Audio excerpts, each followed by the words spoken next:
Bonjour à toutes et à tous, bienvenue sur votre chaîne d'information régionale en ce lundi 9 septembre. Il est temps de parler sport avec le débrief du week-end et notre consultant spécialiste Guillaume Van der Schaak. Bonjour Guillaume. Bonjour Adrien.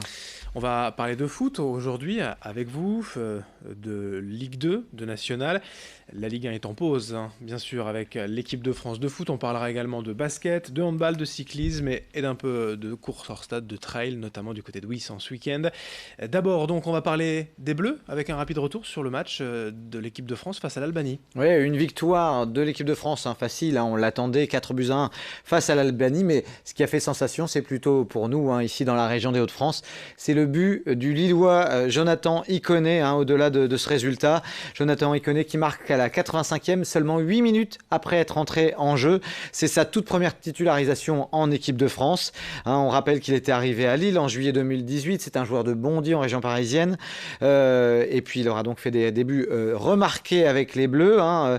La question qui se pose, c'est entrera-t-il à nouveau en jeu demain soir, ce mardi au Stade de France, puisque les Bleus disputent un autre match face à Andorre. En tous les cas, il l'a affirmé en conférence de presse d'après-match. Didier Deschamps a apprécié la prestation du Lillois et on devrait très vite le revoir avec le maillot bleu, le joueur du LOSC. Voilà, on espère en tout cas pour lui qu'il y aura d'autres buts, que ce sera une belle série pour lui.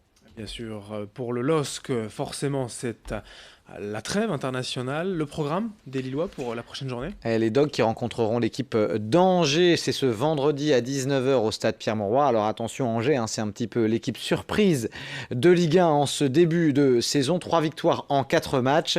Ils sont surprenants 4e de Ligue 1 avec autant de points que le Paris Saint-Germain. Donc voilà, on espère que le LOSC saura tirer quand même parti de ce match à domicile et livrer une belle partition. Une victoire des Lillois pourrait permettre de se rapprocher du top 5. Donc ça, la réponse, c'est ce vendredi au stade Pierre-Mauroy à 19h.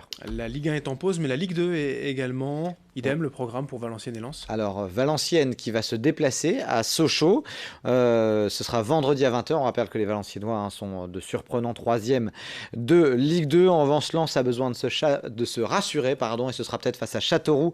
Ce sera lundi à 20h45. Alors, les championnats professionnels ne jouent pas. Les semi-professionnels du national, eux, jouaient bel et bien ce vendredi soir. Oui, c'est une première chute pour Dunkerque, hein, les joueurs de l'USLD qui est resté sur 5 victoires consécutives et qui ont malheureusement chuté 1-0 face à Bourg-en-Bresse. Dunkerque reste malgré tout leader de national. Et Boulogne? Alors Boulogne, là c'est un peu différent de Dunkerque, ils avaient mal commencé leur saison et là ils sont sur une 3e victoire consécutive. Hein. Boulogne s'est imposé ce week-end 2-1 face à Bastia Borgo. Les Boulonnais remontent ainsi à la 6e place au classement de national. Voilà pour le football masculin. Un mot quand même des filles du LOSC? Oui, on rappelle, hein, que suite à la saison dernière, elles étaient redescendues. Elles ne sont plus en élite du football féminin français.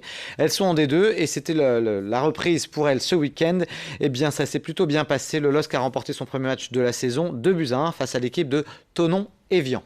Et on laisse de côté le football et le ballon rond pour passer au cyclisme avec le Grand Prix de Fourmies. Oui, c'est un incontournable, hein, c'est même une des plus anciennes courses cyclistes de l'Hexagone. Victoire de l'Allemand Pascal Ackermann au sprint, hein, Pascal Ackermann de l'équipe Bora. Une arrivée qui a été marquée par une nouvelle chute du français Nasser Boigny de la Cofidis.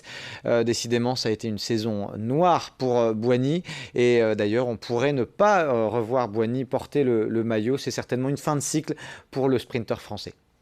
Et du handball avec la reprise du championnat et de la Lidl Star League. Oui, alors une défaite qu'on pouvait attendre, hein, puisque c'était à Nantes. Nantes, c'est devenu une des grosses cylindrées du handball français. Et donc, les joueurs dunkerquois se sont inclinés 29-24 face à Nantes. Malgré tout, elle a su montrer un visage volontaire et conquérant. Mais le plus souvent, les joueurs dunkerquois se sont heurtés au très très bon gardien nantais. Mais voilà, Patrick Casal, l'entraîneur, a trouvé qu'il y avait quand même eu du bon sur cette reprise de la part des joueurs de l'USDK. Alors le handball a redémarré, et du côté du basket on est encore en phase de préparation. Oui, et encore pour quelques semaines avec le Portel qui est content, qui s'est plutôt rassuré puisque les joueurs du Portel ont remporté leur tournoi de pré-saison avec une victoire 95-93 en finale face à Métropolitain 92. Métropolitain 92, c'est le nouveau nom de l'équipe de Levallois. Et puis Gravelines qui n'a à l'inverse toujours pas remporté le moindre match en préparation. Du côté de l'USBVA, on a une équipe de Villeneuvoise toujours en rodage puisqu'elles se sont inclinées ce week-end face à l'équipe belge de Malines. Et puis un des beaux événements de la rentrée à chaque fois dans la région, c'est le Trail Côte d'Opale à 800. Alors vous en êtes un habitué, Adrien, vous l'avez fait à de nombreuses reprises, vous n'y étiez pas, mais ça s'est quand même tenu avec une très très belle victoire d'un Breton qui s'appelle Parisé, Jonathan Parisé, sur la distance reine du 62 km. Il y avait encore une belle participation, une météo qui était plutôt clémente, presque 7600 participants du côté de 800. Et puis Thierry Matissart, qui était le favori, le tenant du titre, a terminé à la seconde place sur la distance de 62 km. Encore une très belle organisation, effectivement, beaucoup de monde à 800. Il y avait un peu de vent, à ce qu'on m'a dit, mais globalement, c'est encore une belle météo pour Franck Viandier, l'organisateur. Merci Guillaume pour ces infos et bonne semaine. Bonne semaine à tous. Merci de votre fidélité. Dans un instant, à suivre d'autres infos, dont vos prévisions météo. L'info continue.